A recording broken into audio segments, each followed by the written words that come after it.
It's tight now, so now we're just going to reinstall the caliper. I'm going to get some red Loctite and Loctite the 2 caliper bracket bolts, because they're actually supposed to be replaced. You can see there was yellow Loctite on them previously. They're supposed to be replaced, and I'm going to put this wire back, the speed sensor wire, back in its bracket, and then we're going to get a zip tie, and we're just going to zip tie this guy back over here so she doesn't get into the tire. So I'm just basically going to set the caliper back in place.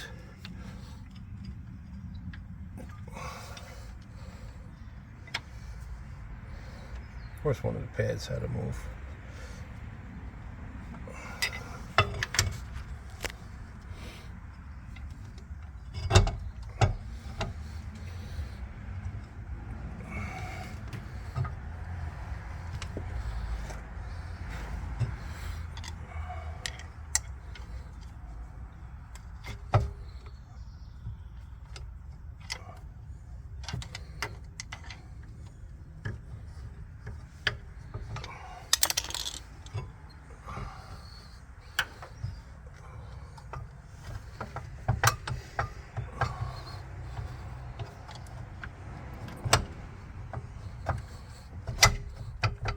Okay, I'm going to get some Loctite. I'm going to Loctite these 2 bolts on, and we're basically finished other than putting the tire back on.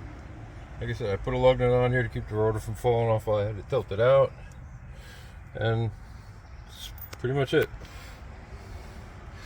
There's the installation.